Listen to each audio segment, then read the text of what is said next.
Welcome to the Voice of Louisiana Agriculture podcast, a weekly look at the latest news in Louisiana agriculture.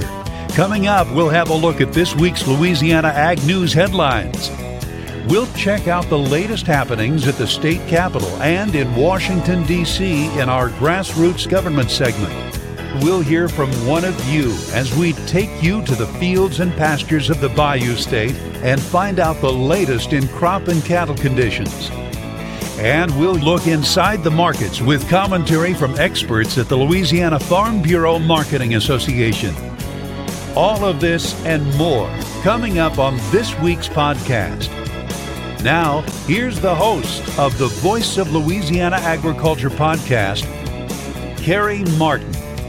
Hello, everyone, and welcome to episode 19 of the Voice of Louisiana Agriculture podcast. I'm your host, Carrie Martin. Coming up on this week's podcast, we kick it off with a look at news headlines. And topping the news this week is the sad state of the Louisiana soybean crop in many areas. The rain this fall has caused a lot of problems, serious problems for many Louisiana soybean farmers. We'll take a look at all of the issues that they are facing right now with a damaged crop and no home for those damaged soybeans. On the flip side of that, yes, we're having a lot of rain, but we're looking at a very good Louisiana cotton crop. We'll check in with LSU AgCenter cotton specialist Dan Fromme to find out what he's hearing about the Louisiana cotton crop. And so far, the results are very good. All of that and more coming up in news headlines. In Grassroots Government this week, we have a very special guest, United States Secretary of Agriculture, Sonny Purdue. He visited Louisiana last week. We caught up with him at the Raceland Sugars sugar mill in Raceland, Louisiana. We talked with him about several issues, including the soybean situation that we're facing here in Louisiana, as well as trade issues, lots of other things we asked the Secretary about, and he'll have all of that for you coming up in Grassroots Government. We'll go in the field this week to Tensas Parish to hear from Donnie VandeVen. Donnie is a cotton producer there, and he'll talk about how his cotton crop is looking this year. He says the same thing that Dan Fromme says. It's a very good cotton crop, despite the fact that the rain has been giving him some problems trying to get that cotton crop out of the field. Our regular market analysts will check in with us from the Louisiana Farm Bureau Marketing Association, as well as Dave Foster, taking a look at the cattle markets. And we'll wrap it all up with a look at an active Louisiana Ag Calendar. All of that coming up on episode 19 of the Voice of Louisiana Agriculture podcast. And it all starts right now.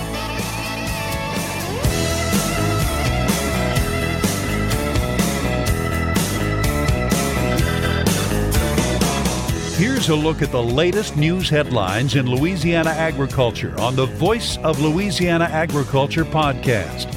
The 2018 soybean harvest started out great, but it turned bad in a hurry. Don Molino reports. LSU AgCenter Extension Service soybean specialist Dr. Todd Spivey at the Deanley Research Station says harvest right now is going full blown. We started probably about a month or so really hitting things hard, and things started out really well. Yield numbers were up, quality was very good, and then about the time Gordon came through, that kind of got us kicked off on some of this bad weather. When Gordon came through, we lost a little bit of quality. Numbers went from 1 to 3% damage up to around 5 and 6 and 7% damage. About that time, the rains really set in, especially in central and south Louisiana, and a lot of folks went 2 and even 3 weeks with rain at least every other day. And it just kept the growers out of the field, and the conditions were such that the water would never dry off. So the beans really deteriorated in the field, and all of a sudden these 3s and 5s and 7% damages, all of a sudden we were looking at 15 and 17 and 20% damage, and in some cases even higher than that. There's a lot of issues right now with elevators taking damage only up to about around 5%. So even those fields that fared a little better and were being graded at 7 and 10%, even those are growers are having a hard time finding a place to take those. So we've run into some issues with damage this year. This is the second year in a row that we've had these weather issues late in the season. There are a lot of acres in the south and southwest that won't be harvested. There are some parishes that 2/3 of their acres may not even be harvested. So we're running into some issues there. Again, it is beginning to dry out some in central and north Louisiana. These damage numbers are beginning to come back down, and growers are able to get rid of their beans. But what started as a really good harvest season did kind of snowball on us and fall off pretty quick. Louisiana Commissioner of Agriculture and Forestry, Dr. Mike Strange, says our grain elevators are rapidly filling up. Louisiana, we produce about 1.3 million acres of the nation's 90 million acres of soybeans. And the problem is now most elevators will not take any beans over 5% damage or over 7%, and also they won't take you beans if you don't have a contract. And the reason is because we're not moving enough beans downstream. 60% of the nation's beans come down the Mississippi River. 60% of our beans are sold to China. China's only going to buy about half the amount of beans they bought last year. So the question is, where do we move them? How do we store them? And how do we work this out as we're opening up these other trade deals? Up to now, we found homes for most of our beans. Now, we did have a lot of moisture in certain areas, and we had some areas with 15 to 20% damage, and a lot of that has now been ground up and going into feed. But the big issue is what's going to happen to the beans north of us. Strain is also worried about what will happen now that the U.S. and China remain locked in a tariff and trade dispute. If China only buys half of the beans they normally buy, then 30% of the beans in the United States have to find a new home. And the majority of that comes through our grain elevators. We are working very hard to find places to put these beans and also mechanisms to keep our farmers in business so that they can plant next year.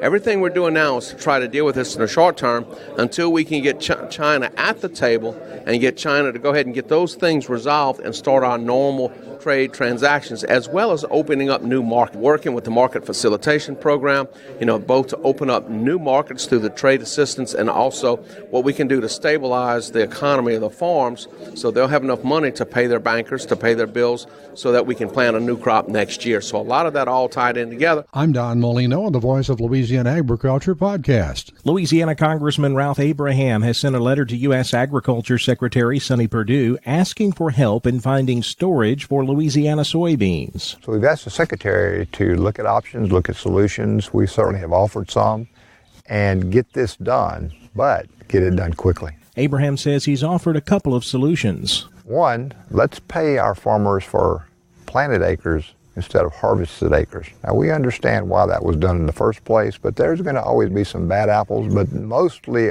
good apples of our farmers need to get some relief here.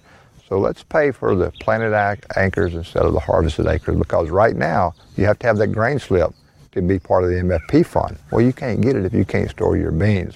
The other possible solution here is let's incentivize these private farmers that have these empty grain bins to store these beans. Louisiana Congressman Ralph Abraham. Now, all of this rain is causing a lot of problems for Louisiana soybean farmers. It's also delaying cotton harvest. However, we could be looking at a very good cotton crop despite the rains. Dan Fromme is a cotton specialist for the LSU AgCenter. We're getting reports quite frequently on 3 bales for 1,500 pounds of lint.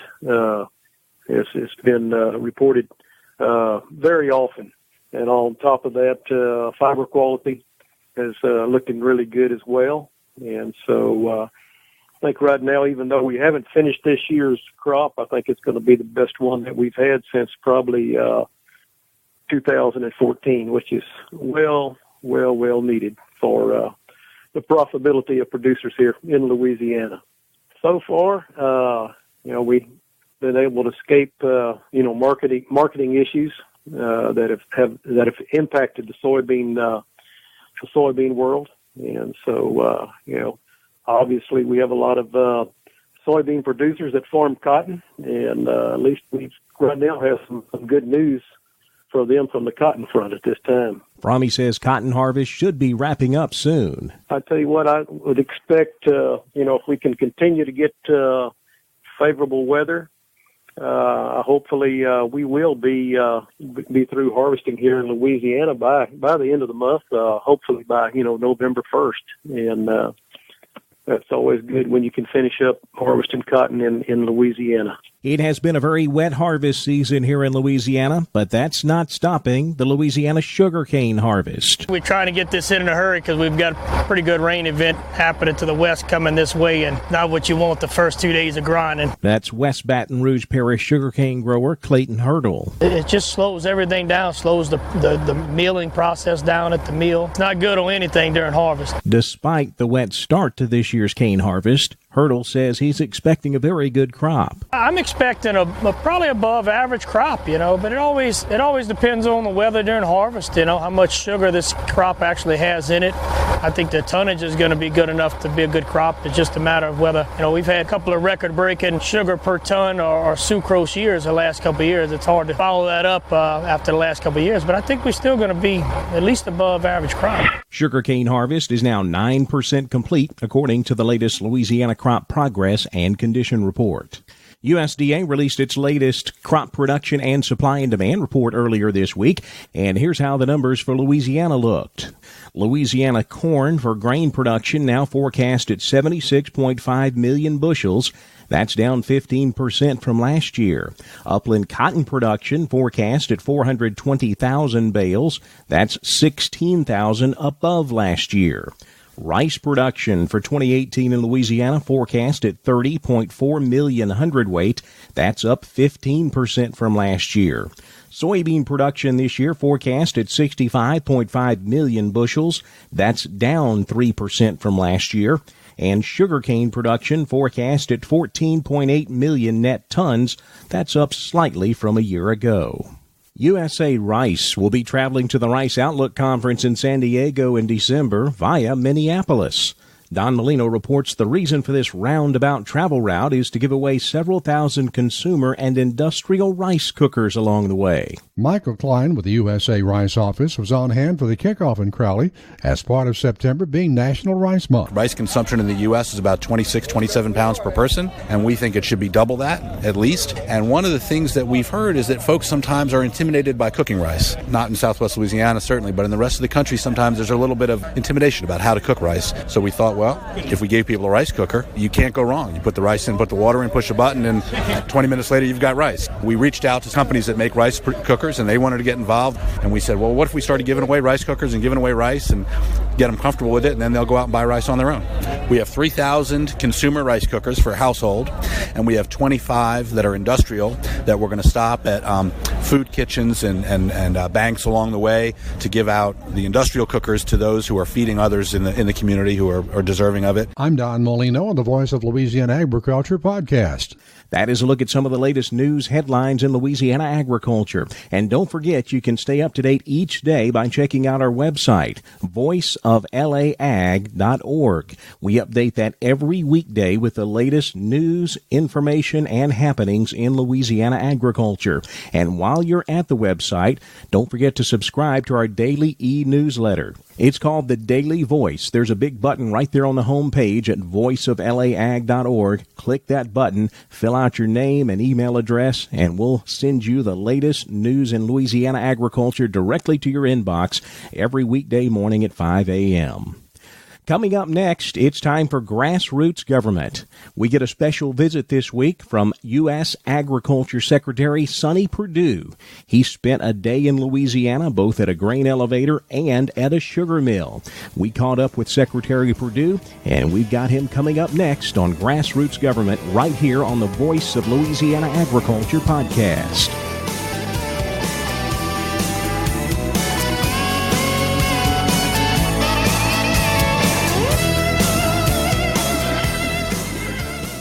This is Trace Atkins for the Louisiana Farm Bureau Federation. Growing up in Sarepta, I could see the value of agriculture every time I left the house. Whether it was timber going to the paper mill or cattle in a pasture, I knew the farmers, ranchers, and landowners were keeping my hometown on the map. And the Louisiana Farm Bureau Federation helps keep them in business. So join the Farm Bureau today. Become a member at lafarmbureau.org or call your parish Farm Bureau office. The Louisiana Farm Bureau Federation, the voice of Louisiana agriculture.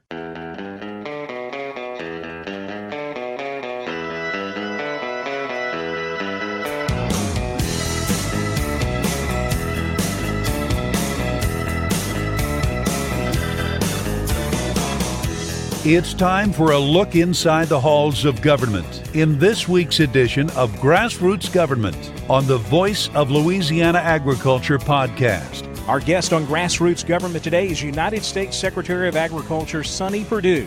The Secretary is in Louisiana, and he stopped by Raceland Sugars sugar mill in Raceland, Louisiana, to learn more about the Louisiana sugarcane industry. Mr. Secretary, thanks so much for your time today, and welcome to Louisiana. Thank you very much. We've had a great tour today in southern Louisiana. We're down in Raceland today, and it's been a great visit all the way along. We started with Whip Scalise early in New Orleans this morning, and went over to Drago's, and then have been at the ADM facility on the river. So it's been a great discovery process for me, getting out with the real folks here in southern Louisiana. You mentioned the ADM facility. Let's talk about grain, soybeans in particular. I know you're aware of the very bad situation we're in here with soybeans, flood-damaged soybeans, trying to find a home for those. Tell me a little bit about your visit today with soybean producers and maybe some of the solutions that you and USDA may be able to help us with. Well, one of the challenges we have is that our laws won't allow us to do the mitigation program if the crop is unharvested. And some people are on a catch-22 situation. They have so much damage they won't be, it's not merchantable, and you can't get compensated if you don't harvest. So that's a real challenge. I think we've got to really go and to advocate to Congress over a new disaster bill that will understand a quality devaluation here for these farmers in Louisiana and really up the river. It's we're seeing damage and rain and wet harvest conditions really all the way up the river. One of the situations, of course, that's contributing to this is our trade tensions with China. The fact that they're not buying soybeans, it's backing up beans around the country. I know, of course, as a member of the administration, you're in support of what the administration is doing. What's your message for farmers who are kind of suffering, trying to get through this deal as we negotiate with China? Well, one thing I want to say to farmers is thank you for your loyalty, thank you for your patriotism, and thank you for understanding that the president wants to get a better long-term deal for you. While China has been a good customer from buying, they have not played fair, and we've become too dependent on the Chinese market. We're out in USDA trying to develop markets all around the world, along the Indo-Pacific region, from India to Malaysia to Indonesia, Thailand, Vietnam, Philippines, those other countries. I don't know if China is dependent on us or we've become dependent on China for their market, which puts us in a very compromised position. We're talking today at Raceland Sugars. Sugar is a very important industry to Louisiana, somewhat unique when compared to the rest of agriculture in the country. You are on a sugarcane harvester today. Tell me your impressions of the Louisiana sugarcane industry. I was with Mr. Ellender on his harvester, and it was quite an operation. We used to grow sugarcane in the garden to eat there during the fall, but this was a first-class operation and a great industry. And Southern Louisiana is blessed to have sugarcane here, and the agreement that was we negotiated last year with a suspension agreement with Mexico, I think is being well received, well executed, and implemented, and these sugar producers and mills seem to be very happy with that. We were able to protect the U.S. sugar program in the Farm Bill. However, Farm Bill is a little held up right now. What are you hearing in D.C. about getting this Farm Bill rolling? Well, I think everyone would like to get a Farm Bill. Some of these issues that are keeping us apart have to do with work requirements. We believe that Americans are some of the most compassionate, some of the most generous people in the world. They love to help people, but they love to help people who want to help themselves. And that's what the Farm Bill is really all about. Most of the money goes to our supplemental nutrition or our food stamp program. And these waivers that allow people to stay on the food stamp program where they're able to work is a problem. And we want to see that we help people go to self-sufficiency and not continued dependency on the United States government. The administration recently renegotiated NAFTA. We have a new agreement with Canada and Mexico. Is that going to be good for agriculture? Absolutely. The USMCA is the name of the new agreement. It's better than NAFTA. It does exactly what President Trump promised. We get a better agreement, better access into Canada, and good agreements with Mexico over a new type of technology, different things like that, and different agreements. I believe it'll be a template for our further trade negotiations with Japan and the European Union. You met with farmers a minute ago. One of them brought up labor issues. That's very important to the sugar industry, very important at this bill we're at today. The administration, your take on labor issues right now with our H-2A and our H-2B programs. Well, it's one of the top 3 issues we hear about in farm country. The president understands that agriculture needs a legal, stable workforce. Chairman Goodlatte of the Judiciary Committee has a great proposal out there. We would love to see the Congress vote on that proposal. It gives us an H2C program that gives us year-round opportunities there. USDA is prepared and willing to manage that program going forward, which I think farmers would appreciate. Secretary of Agriculture Sonny Purdue. Thank you, Secretary. Thank you very much. Coming up next, it's time to go in the field. We'll head to Tensas Parish and visit with cotton farmer Donnie VandeVen. We'll get an update on how his cotton crop is looking here in 2018. That's next on the Voice of Louisiana Agriculture podcast.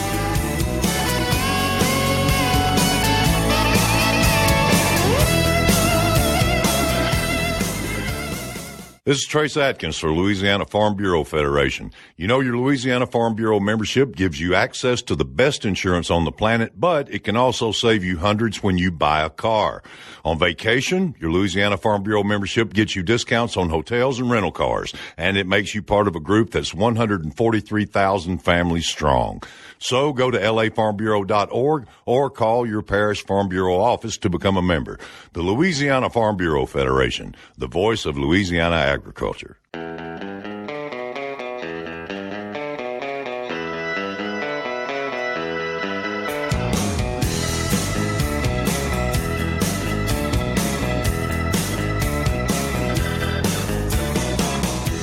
We're taking you to the fields of Louisiana as we hear from one of you in the field on the Voice of Louisiana Agriculture podcast. We go in the field this week to talk with Donnie VandeVen. Donnie is a cotton farmer in Tensas Parish.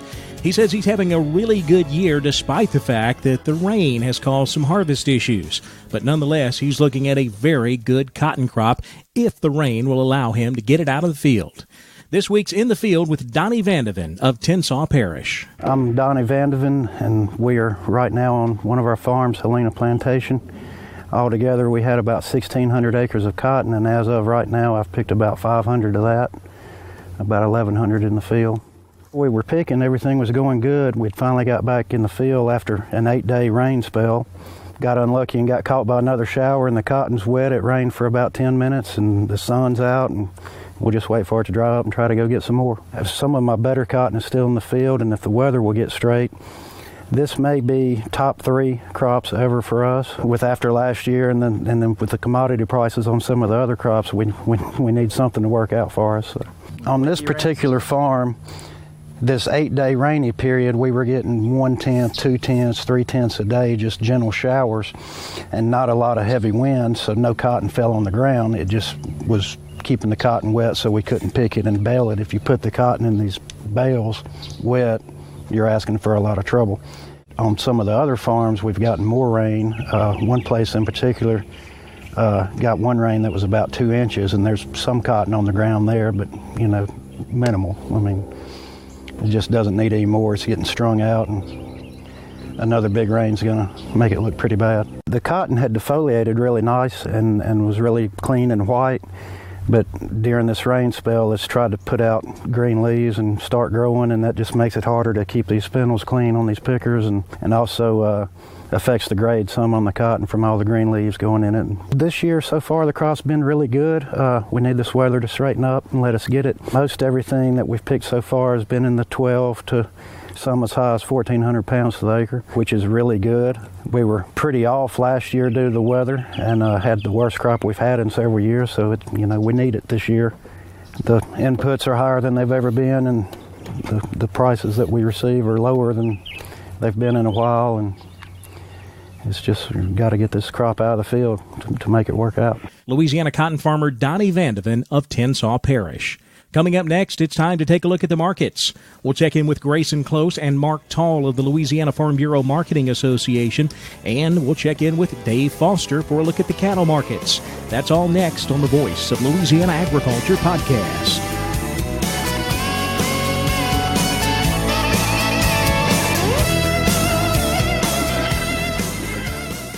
This is Trace Atkins for the Louisiana Farm Bureau Federation.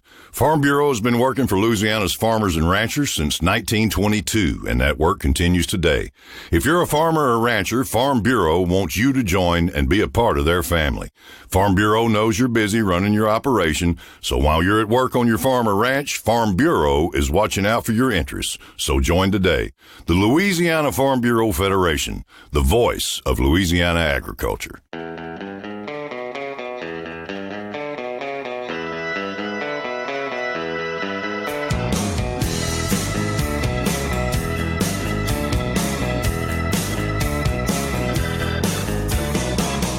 Now let's look at the markets with insight from the experts at the Louisiana Farm Bureau Marketing Association on the Voice of Louisiana Agriculture podcast. And to talk about the markets, we're visiting with Grayson Close. He's a grain marketing specialist with the Louisiana Farm Bureau Marketing Association. Well, Grayson, let's first start talking about these grain markets. USDA released their latest crop production and supply and demand numbers this week. What did we see in that report, and how did the market react to it? The market reacted favorably. We're up a couple pennies again today, up yesterday too. What we saw was soybean harvested acreage coming down a little bit, so that's kind of a good thing. It decreases production a little bit, or it should anyway, but when you look at yield going up, from 52.8 to 53.1, so it kind of offsets the acreage imbalance there. Corn had an 81.8, which is unchanged from September in the harvested acres, but the yield did come down, so that allowed production to come down too. So what we're looking at as far as carryout-wise, corn up a little bit, soybeans up a little bit as well, so the big crop does get a little bit bigger, but it wasn't enough to make the trade nervous at this point. Grayson, I know that you work with a lot of farmers every single day. You have been fighting this battle of trying to find a home for these slightly damaged soybeans. What is the current situation now? Last time that I checked in with you guys, the elevators had just shut down on taking those beans. Have y'all had any luck finding a home for these soybeans? We have. We've got a little bit of help from Big River Rice and Grain up in the northeast part of the state. So if you've got damaged soybeans, anything over 7% all the way to 30%, that's where you're looking for a home for them. Big River and Mer Rouge is taking beans up to 30% damage and 15% moisture, and then Lansing Grain and Lake Providence is taking anything up to 25% damage. Well, that's good news to hear that at least there are maybe some options. How bad is the situation out there in the field? Is the rain still continuing to cause us problems for farmers? It is. Thankfully, we've gotten a break from it for the later maturity group soybeans that we're seeing. But for the stuff that was damaged beyond what the elevators could take a couple weeks ago, it's probably still standing in the field waiting for the insurance adjuster to come look at it. We didn't make a whole lot of headway as far as harvest progress, according to the USDA, and that's probably why, is because there's a lot of acres that are going to be left in the field down here. If they've got it cut and in the bin, they're going to have to wait till they can find a home, or they're going to have to do the same thing as everybody else and try to file insurance on it. Grayson, I know weather has been causing us all kind of havocs here in Louisiana. I've seen stories where we've got some weather issues up in the Midwest. Have you heard anything about that? Yeah, there's snow falling in the very northern states of the U.S. right now, so that's not good. That's going to damage some of their soybeans, and they also have soybeans that are popping and throwing the seed on the ground, so that's going to reduce their yield as well. There is a lot of damage coming through Indiana, I've been told. They're up to 30% there, so and then with the recent rains across the Midwest slowing harvest down, that's not going to help them either.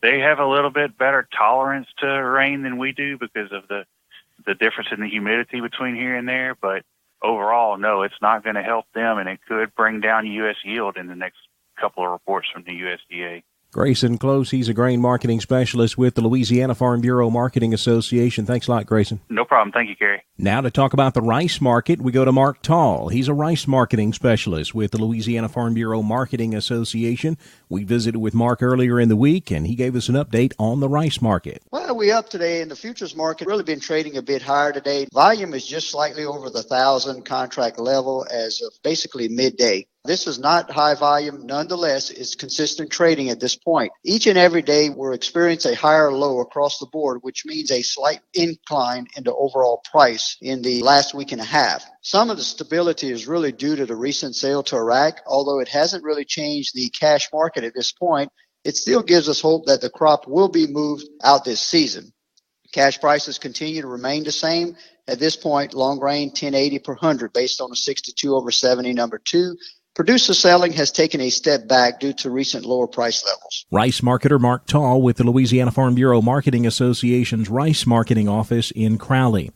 Now let's look at the cattle markets with our regular market analyst, Dave Foster. Dave is CEO of Cattle Producers of Louisiana.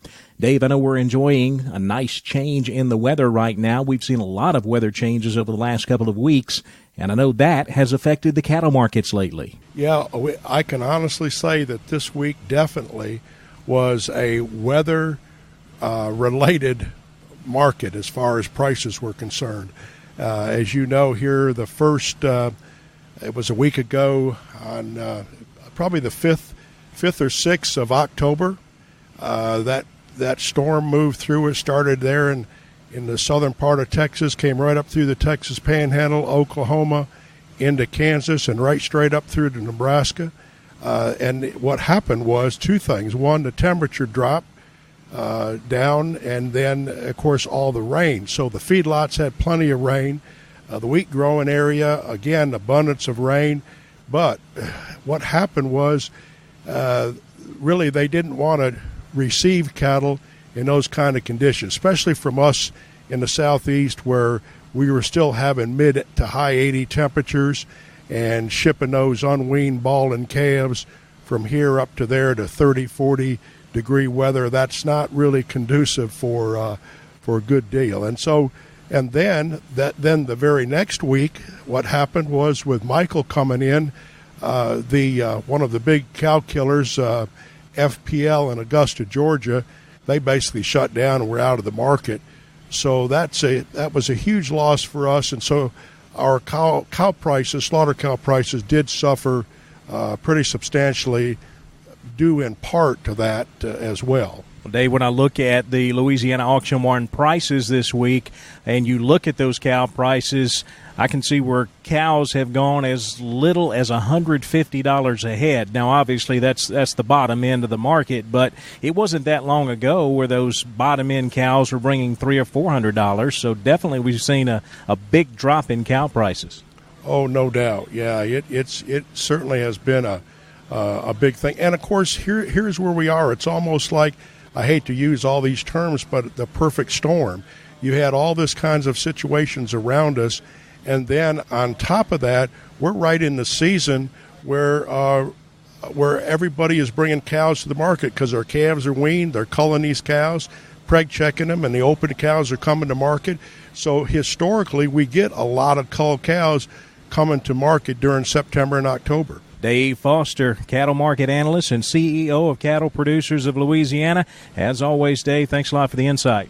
Thank you so much. Coming up next, we take a look at what's happening in Louisiana agriculture over the next couple of weeks. It's time to take a peek at the Louisiana Ag Calendar.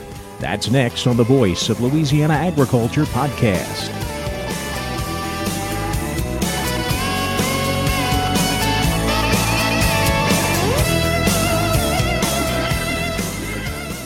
This is Trace Atkins for the Louisiana Farm Bureau Federation. If you're a farmer or rancher, Farm Bureau wants you to join and be a part of their family. I grew up in Louisiana farm country, and I know all the hard work and sacrifice that you put into raising livestock, growing a crop, raising a family, and running a farm. Farm Bureau puts that same hard work and sacrifice into making life better for you and your family, so join today. The Louisiana Farm Bureau Federation, the voice of Louisiana agriculture.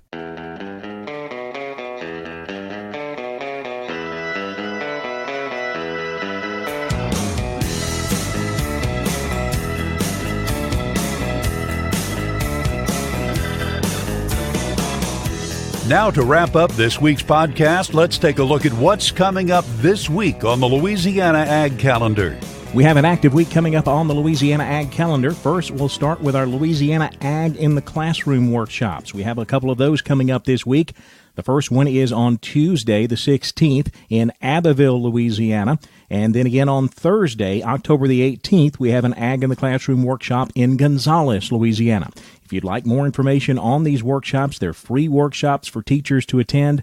You can check out their website at aitcla.org, aitcla.org. You can register and get signed up for our Ag in the Classroom workshops. Tuesday coming up in Abbeville, and then Thursday in Gonzales. Now, we have several seed cotton program workshops coming up this week. These are free workshops if you're a cotton producer and you want to participate in the seed cotton program. All of that information will be offered at these workshops. Here's a rundown of the schedule.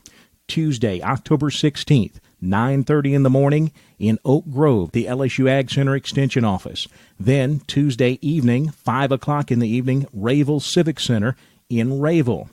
Wednesday, another seed cotton program workshop in Winsboro, Louisiana, 9:30 in the morning at River of Life Church. Then Wednesday evening, 5 o'clock, Panola Woods Country Club in Faraday. Then the final seed cotton program workshop will be Friday, October 19th, at the LSU Ag Center Charles DeWitt Arena in Alexandria. So several of those seed cotton workshops coming up this week. If you're a cotton producer and want to participate in that program, be sure to check out one of those workshops and get all the information that you'll need. And one other event to talk about on the Ag Calendar this week, Thursday, October 18th, it's the Dean Lee Beef and Forage Field Day. That will be held at the LSU Ag Center's Dean Lee Research Center in Alexandria. Again, Thursday, 2:30 in the afternoon in Alexandria. Well, that is a look at the Louisiana Ag Calendar this week, and that puts the wraps on this edition of the Voice of Louisiana Agriculture podcast. Be sure to join us again right back here in 2 weeks. Until then, connect with us on social media. We're on Facebook and Twitter. Our handle is @VoiceOfLAAg. We keep those accounts updated each weekday with all the latest news and information in Louisiana agriculture. Have a great week, and thanks for listening to episode 19 of the Voice of Louisiana Agriculture podcast. Thanks for listening to the Voice of Louisiana Agriculture podcast. Join us again next week. This podcast is produced by Carrie Martin and the Louisiana Farm Bureau Federation. For more information, be sure to check out our website, voiceoflouisianaagriculture.org and lafarmbureau.org.